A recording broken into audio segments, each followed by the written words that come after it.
লম্বা নামাজ আছে। হযরত আয়েশা বলেন, অন্ধকারের ভেতরে রাতে রাসূল নামাজে দাঁড়িয়ে যেতেন।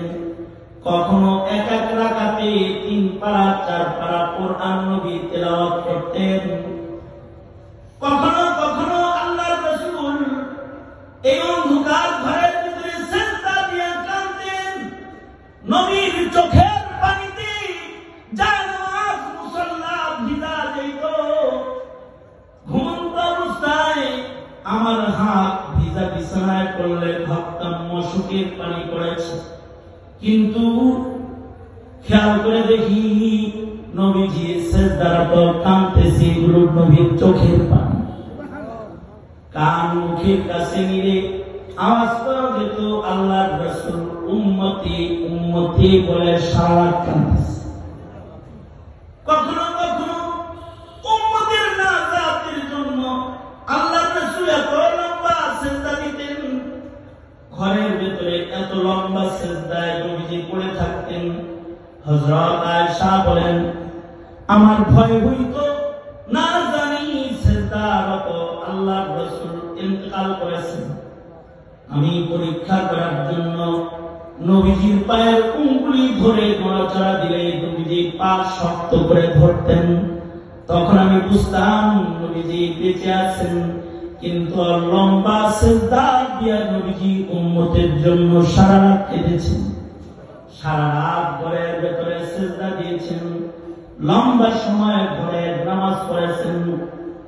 যাদের ঘরে লম্বা নামাজ আছে, যাদের ঘরের মধ্যে রাতের আধারে মুসাল্লায় সিজদা আছে, এই ঘরগুলোর মালিকের নাম আসমানে আল্লাহ তাআলার গোলামের যে খাতাটা আছে, ওই খাতার ভেতরে আল্লাহ তাআলা তুলে দেন। বর্তমান জমানায় দামি ঘর বানাইলে গ্রিনিজ বুকে তার নাম উঠে যায়। শাহজাহান তাজমহল নির্মাণ করে তার নাম গ্রিনিজ বুকে চলে গেছে।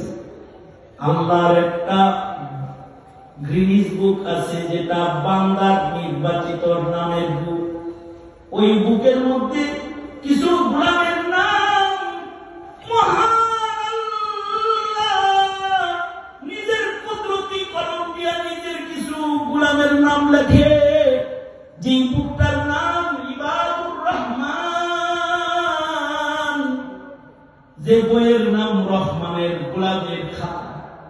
এই খাতার ভেতরে আল্লাহ তাআলা ওই সকল বাড়িওয়ালাদের নাম ও খাতার ভেতরে আল্লাহ তাআলা উঠায় দেয়।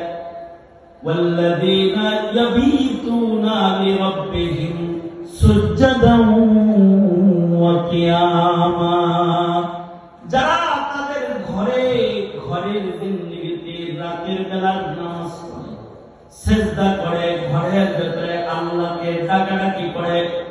অর্থাৎ যে ঘরের ভেতরে সিজদা আছে, যে ঘরে রাতের নামাজ আছে, এই ঘরের মালিকগুলোর নাম মহান আল্লাহ আসমানে তার বান্দার খাতার ভেতরে উঠায় দেয়। কিন্তু তুমি ঘর বানালে, এই ঘরে আর্কিটেক্ট ডিজাইন আছে, সুন্দর ফার্নিচার আছে, ক্যালিগ্রাফি আছে, সুসজ্জিত ঘর, কিন্তু এই ঘরটা এত নোংরা যে এই ঘরের ভেতরে রহমতের জিনিসটা ঢুকে না। আমি এক বড়লোক মানুষের বাড়িতে দোয়ার জন্য গেছি, আমাকে নিয়ে গেছে মুসল্লি, কোটি টাকার সৌন্দর্যমণ্ডিত শুধু সাজসজ্জা, আর্কিটেক্ট ডিজাইন যেটা করেছে ডুপ্লেক্স বাড়ি, এতে কোটি কোটি টাকা খরচ হয়েছে।